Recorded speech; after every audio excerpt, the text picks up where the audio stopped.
Shalom teman-teman. Ya, malam hari ini kita bertemu. Ini pertemuan perdana di tahun ini. Saya memang kepikiran untuk membuat semacam mentoring gitu ya, guru-guru.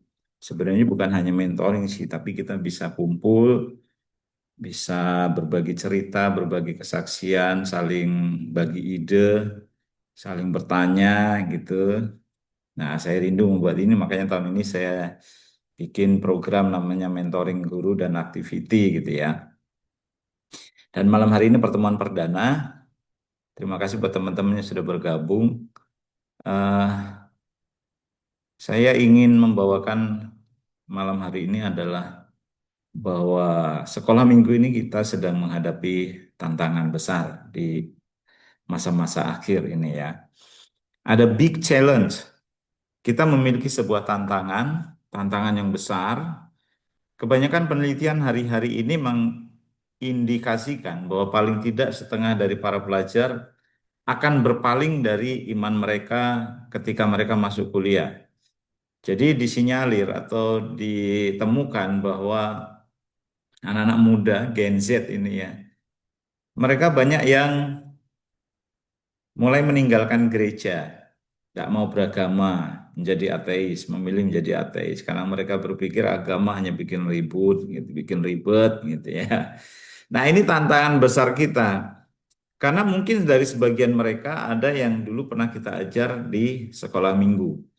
Jadi ini PR kita bersama teman-teman bahwa anak-anak yang mulai menginjak dewasa memutuskan untuk menjadi ateis. Nah, saya juga pernah mendapatkan cerita pengalaman dari seorang hamba Tuhan.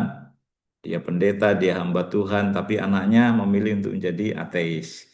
Dia puji Tuhan, dengan susah payah kerja keras papanya, akhirnya anak itu bisa kembali eh, kepada Tuhan gitu ya. Nah, ini adalah tantangan besar kita teman-teman. Jadi jangan anggap remeh tantangan ini dan kita ada di sini karena itu kita mesti belajar bagaimana kita bisa menjadi kuat di dalam pelayanan anak-anak ini.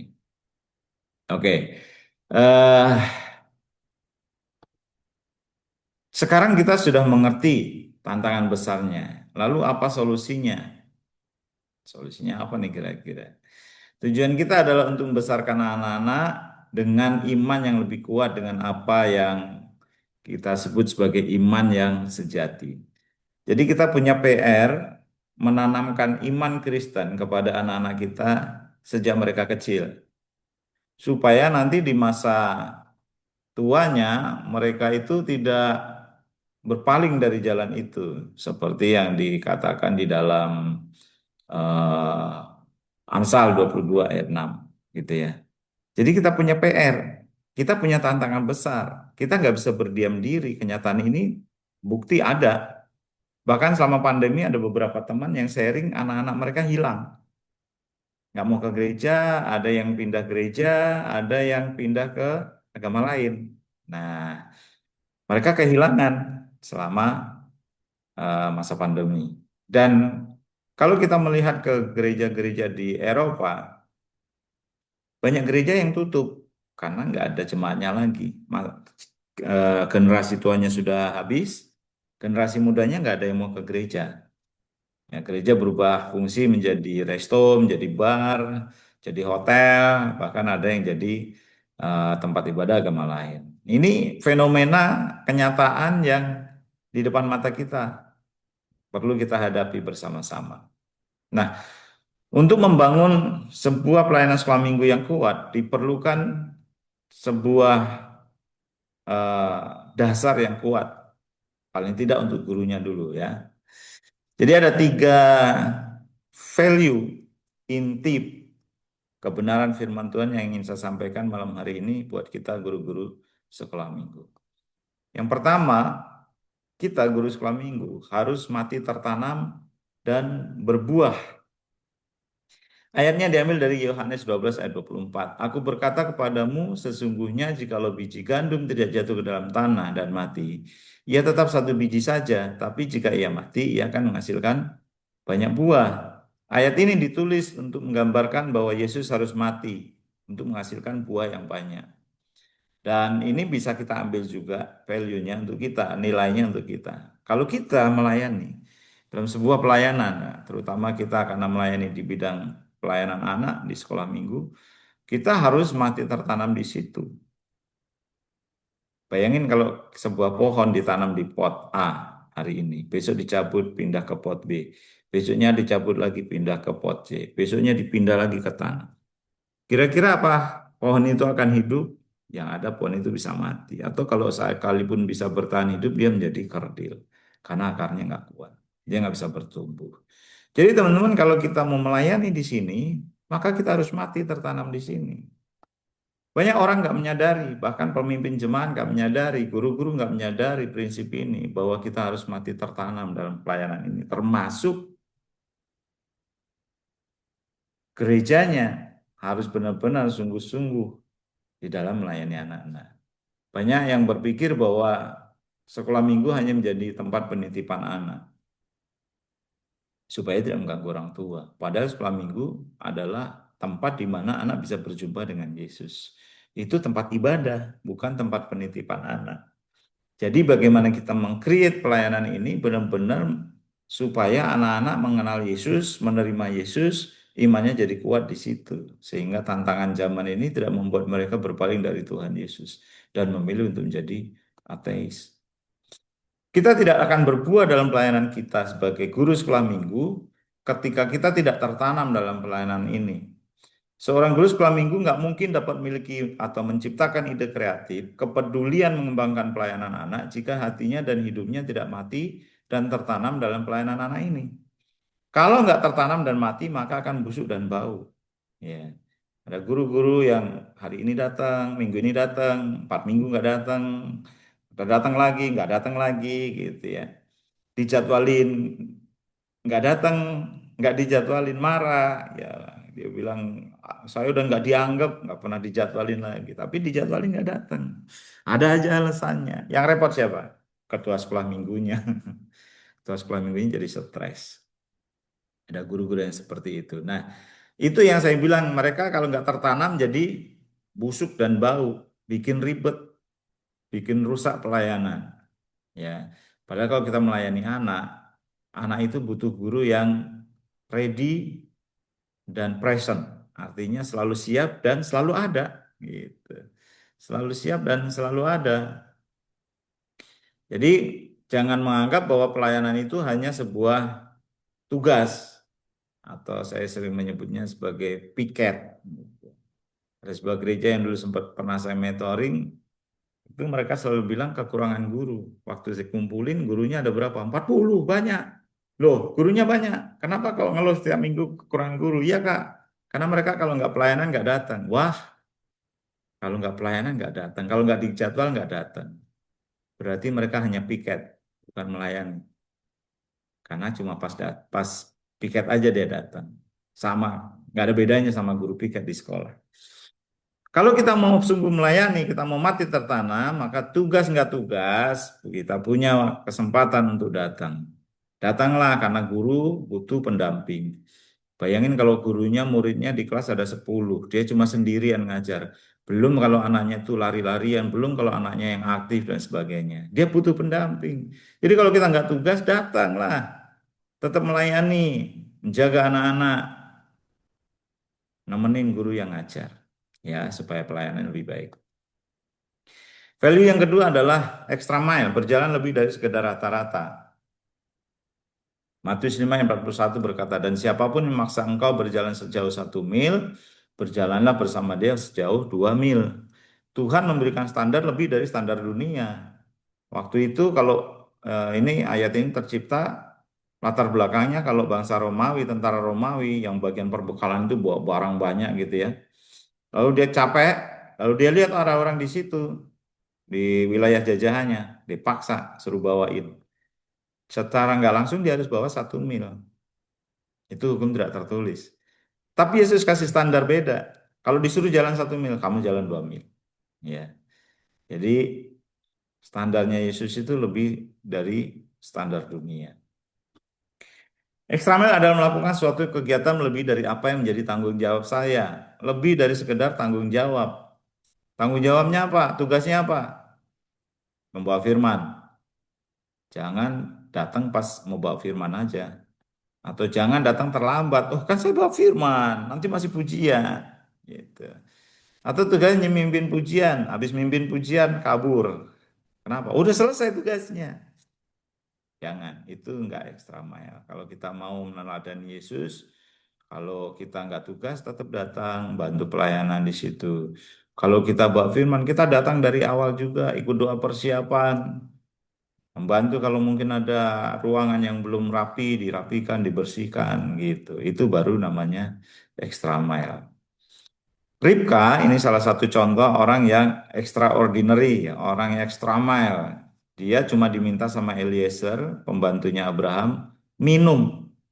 Tapi Ribka kasih minum, bahkan onta-ontanya dikasih minum. Bayangin waktu itu Eliezer bawa 10 onta. Satu onta itu bisa minum 200 liter. Tapi Ribka melakukannya melebihi dari orang kebiasaan gitu ya. Orang-orang yang biasa. Dia lakukan lebih dan akhirnya dia diangkat menjadi dipilih menjadi eh, menantu Abraham. Waktu itu Abraham adalah seorang konglomerat. Ya, itu berkat Tuhan. Jadi kalau kita melakukan ekstra mile, saya percaya Tuhan juga akan kasih kita berkat ekstra, ya, anugerah ekstra. Oke, menjadi guru sekolah minggu yang tidak datang terlambat adalah satu keharusan. Tidak datang terlambat harus, ada dua persiapan ikut. Tapi menjadi guru yang memberikan waktunya, memikirkan sekolah minggunya lebih dari sekedar tidak terlambat, maka kakak-kakak sudah berjalan ekstra mile. Wah, pikirin ya, besok minggu ceritanya tentang Adam. Wah, ini bagus ya kalau kita bisa bikin pohon terus dikasih kayak buah-buah gitu. Wah, lebih lebih real, anak-anak lebih gampang, terutama anak-anak batita balita. Nah, itu memikirkan lebih dari sekedar dia dapat tugas aja. Atau dia menyiapkan ruangan bersih-bersih ya. Kalau bau kecoa disemprot, kecoanya diusir, ada debu dilap gitu ya. Ya, itu namanya baru extra mile. Nah, ketika mil pertama itu mengacu kepada kewajiban karena dapat tugas, bawa firman, cerita, pimpin pujian, main musik, itu kewajiban. Mil kedua itu mengacu kepada kasih. Orang yang berjalan hingga mil kedua adalah orang yang mau melakukan lebih dari sekedar kewajiban dan meneruskannya dengan melakukan atas dasar kasih. Kasih kepada siapa? Kasih kepada Tuhan, kasih kepada anak-anak yang kita layani. Gitu. Jadi kita mengasihi mereka, maka kita mau lakukan lebih. Aduh, saya lagi dapat gaji nih, baru gajian. Wah, saya lakukan lebih apa? Saya beli hadiah buat anak-anak. Saya kasih mereka hadiah waktu mereka baca ayat, waktu mereka pimpin pujian, waktu mereka kesaksian. Begitu, itu namanya extra mile. Nah, siapa yang mau menjadi guru-guru yang extra mile? Ah, puji Tuhan. Haleluya. Mari kita menjadi extra mile semuanya ya. Saya percaya teman-teman kalau kita melakukan extra mile, Tuhan akan tambahkan talenta sama kita. Bukan hanya itu, Tuhan perluas kapasitas kita. Dan kakak-kakak tahu kalau kita kapasitasnya luas, berkahnya juga tambah banyak. Iya, saya sudah banyak mengalami nih, banyak kesaksian saya ya. Ketika kita memperluas kapasitas kita melakukan lebih dari sekedar yang dituntut, maka kita juga menerimanya lebih. Bukan dari orang yang mempekerjakan kita, tapi juga dari Tuhan. Yang ketiga, stay connect. Selalu terhubung. Yohanes 15 ayat 5 itu bercerita tentang pokok anggur. Kita ini carang-carangnya. Kalau sebuah carang tidak menyatu, menempel sama pokoknya, maka dia akan berhenti sumber kehidupannya dan dia akan mati. Kita harus menempel sama Tuhan Yesus. Supaya apa? Supaya kita selalu dapat sumber kehidupan kita, sumber hikmat kita, sumber imajinasi kita, sumber kreativitas kita. Ya, jangan pernah jauh dari Tuhan. Sebab siapa yang diutus Allah, dialah yang menyampaikan firman Allah, karena Allah mengaruniakan rohnya dengan tidak terbatas. Ketika kita menempel terus sama Tuhan, ya nggak pernah jauh dari Tuhan, hubungan makin intim, ada penyembahan, ada doa, baca firman, maka kita akan dikaruniakan rohnya yang tidak terbatas, bahkan idenya tak terbatas. Kita di-download terus nih, wah ini mau bikin apa, Paskah bikin apa, Natal bikin apa, liburan sekolah bikin apa, itu tiba-tiba muncul terus, ya. Saya kadang-kadang sampai tidur pun saya kemimpi-mimpi gitu ya, kemimpi mau bikin apa lagi, Natal bikin apa gitu. Ya, tapi itu pasti berkat dari Tuhan. Ide-ide itu muncul dari Tuhan. Nah, teman-teman itu tadi tiga core value atau dasar inti yang mesti kita miliki sebagai guru sekolah minggu. Bagaimana kita bisa membangun sekolah minggu di dalam dunia yang makin rusak ini? Tantangan makin besar. Bagaimana kita bisa membangun dan mampu menghadapi tantangan zaman? Lingkungan yang bejat tidak dapat mencegah alam menyelesaikan rencananya melalui anak-anak kita. Jadi sekalipun dunia makin jahat, rencana Tuhan pasti akan digenapi. Tidak bisa merusak mereka. Yang penting kita sebagai gurunya bisa menanamkan iman yang kuat. Dia dapat mengambil guru seperti Anda dan saya dan dengan firman Tuhan, dengan firman dan kuasa Roh Kudusnya mengajar kita untuk membantu anak-anak kita melakukan terobosan di dalam budaya dan bahkan mentransformasinya. Ya, Tuhan bisa pakai kita semua untuk membangun sebuah pelayanan sekolah minggu yang kuat. Bagaimana membangun pelayanan sekolah minggu yang kuat di tengah tantangan zaman yang makin rusak? Yang pertama, bangun sekolah minggu kita yang dipimpin oleh Roh Kudus. Program sangat penting, tapi program tersebut harus lahir dari sebuah visi dan tuntunan Tuhan. Yang harus dilakukan adalah membangun sekolah minggu yang memiliki visi dari Tuhan dan lahir dari guru sekolah minggu yang intim dengan Tuhan. Bila tidak ada wahyu, maka menjadi liarlah rakyat. Wahyu atau vision. Kita harus punya visi. Saya beberapa kali pelatihan di beberapa gereja yang sudah lama bertahun-tahun gitu ya, puluhan tahun. Lalu saya tanya, gereja ada visinya? Adakah sekolah minggumu ada visinya? Enggak ada, Kak. Harus punya visi. Kenapa perlu visi? Visi itu adalah arah tujuan jangka panjang untuk mencapai sesuatu. Kalau kita nggak punya visi, lah kita mau ngarah kemana? Kita nggak tahu arahnya. Karena visi tadi, ini salah satu contoh ya, membangun anak-anak yang kudus, dewasa, mengalami terobosan, sehingga dapat menjadi terang bagi generasinya dengan nilai-nilai kerajaan Allah. Artinya ketika kita punya visi ini, maka kita bisa membuat program-program yang bisa mewujudkan visi tadi. Visinya apa? Umpamanya kakak-kakak punya visi. Visinya 1 tahun dapat 100 anak, 100 jiwa baru. Nah, untuk mencapai 100 jiwa baru dalam setahun, bagaimana caranya? Dibuatlah program, begitu. Karena ada visi, makanya ada program. Bikin program, bikin planning per tahun. Ini salah satu contoh saya kasih planning saya setahun ini ya. Nah, di Januari ini kami sudah meeting, guru, doa bersama, lalu ada workshop bercerita, nanti ada coklat party, ada parent meeting, ada pasca, ada pesta topeng, ada pesta VBS, libur itu apa sekolah Injil liburan, ditambah kenaikan kelas dan jalan-jalan ke Kidsania. Ada sport day, ada independent day, ada ice cream party, ada gathering guru lagi, lalu ada Natal. Jadi setiap tahun hampir ada event. Kenapa? Karena kita mau menjangkau anak-anak dan membuat anak-anak merasa enjoy beribadah di sekolah minggu kita. Ini hanya sebuah contoh. Kakak-kakak silakan buat planning sendiri gitu ya. Jadi kan ada visi, ada tujuan, maka dibuatlah program. Kalau kakak-kakak kerja di sebuah perusahaan, pasti ditanya target.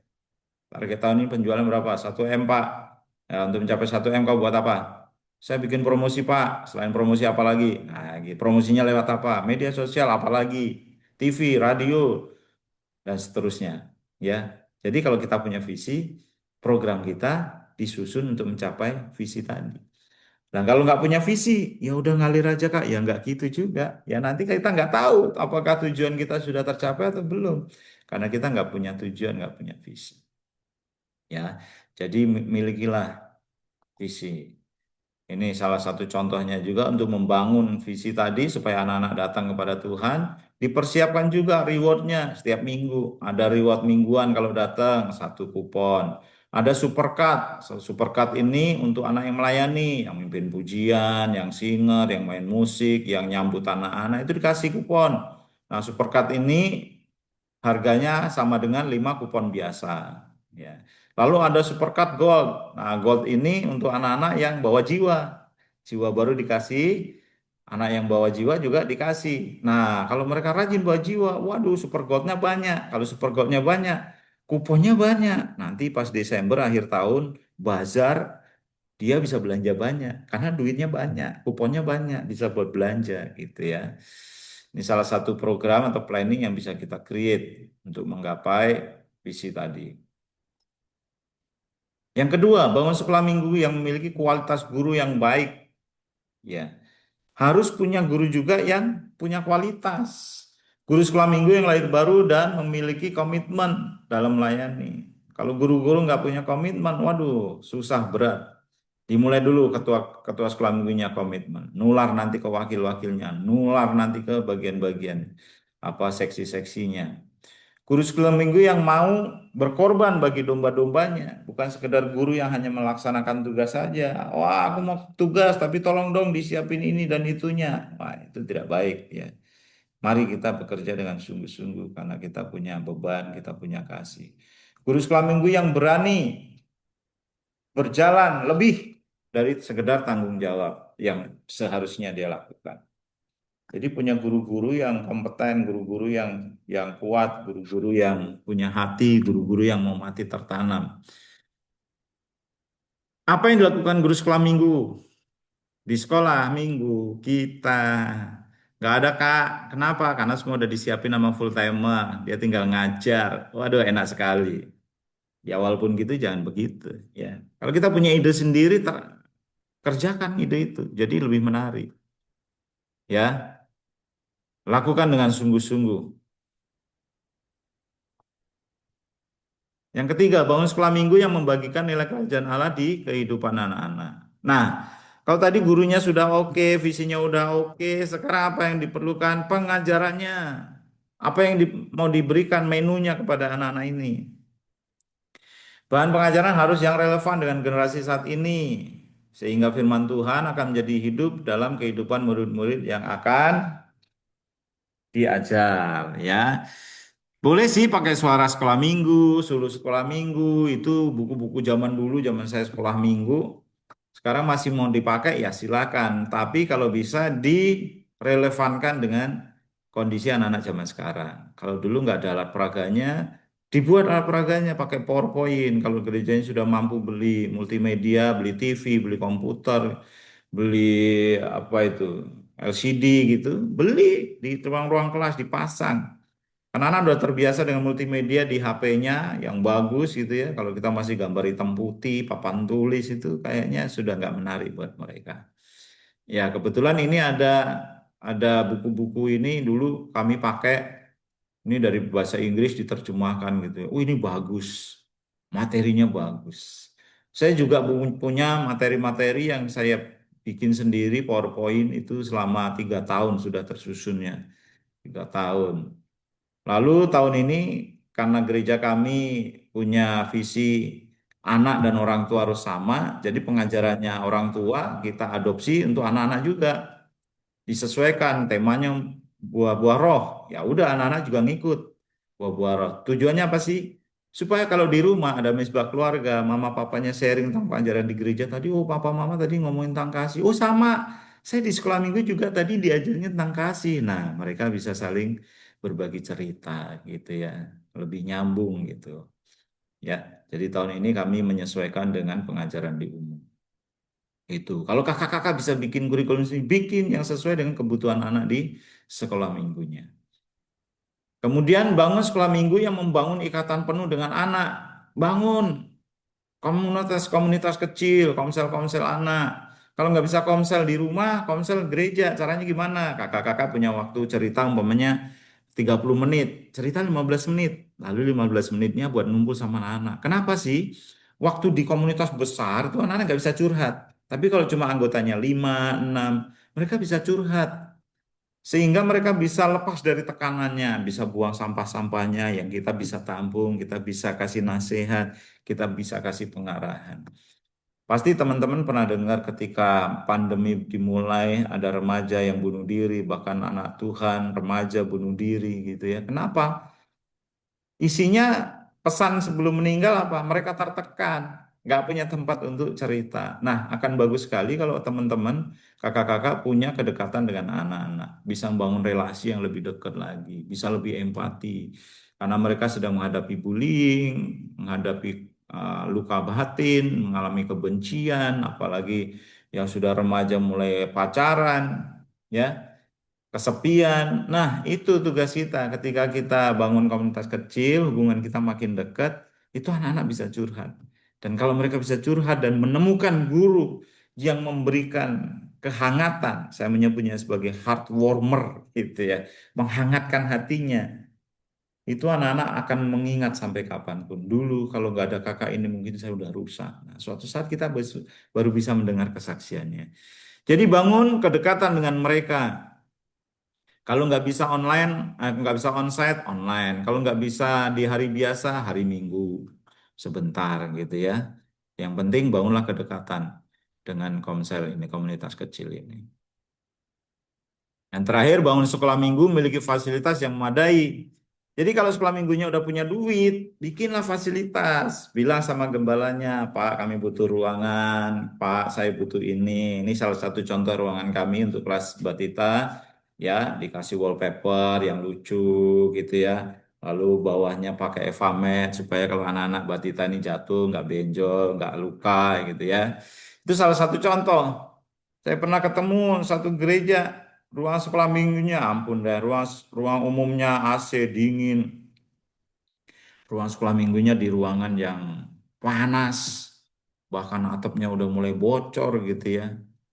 Ya, kasihan sekali. Nah, tugas kita kalau ketua sekolah minggu boleh tuh presentasi. Makanya saya selalu bilang kalau pas gereja punya ada kebiasaan untuk akhir tahun ada rapat kerja gitu ya, tunjukin prestasi di sekolah minggunya, tunjukin dulu prestasinya apa. Tahun ini kami bikin ini Pak, bikin ini, bikin ini, bikin ini. Lalu anak-anak jumlahnya bertambah, gurunya bertambah, tunjukin dulu prestasi. Tapi kami punya kendala, baru terakhir kasih tahu kendalanya. Kendalanya apa? Kami kekurangan ruangan Pak, panas, nggak punya pemusik dan seterusnya. Gitu ya. Supaya apa? Supaya mereka tergerak. Ya, perlu dikasih tahu juga. Jangan diam saja, kasih tahu.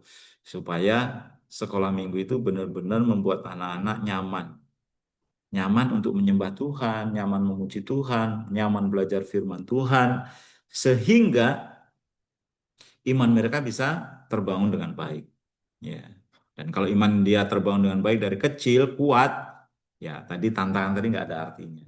Walaupun teman-temannya mau, aku milih ateis, aku mau milih LGBT. Dia tidak, enggak, aku sudah tahu dari kecil firman Tuhan tidak boleh lakukan itu. Ada Tuhan yang selalu menyayangi saya. Saya ani miliknya Tuhan Yesus. Saya sudah diselamatkan dari Tuhan Yesus. Gitu ya.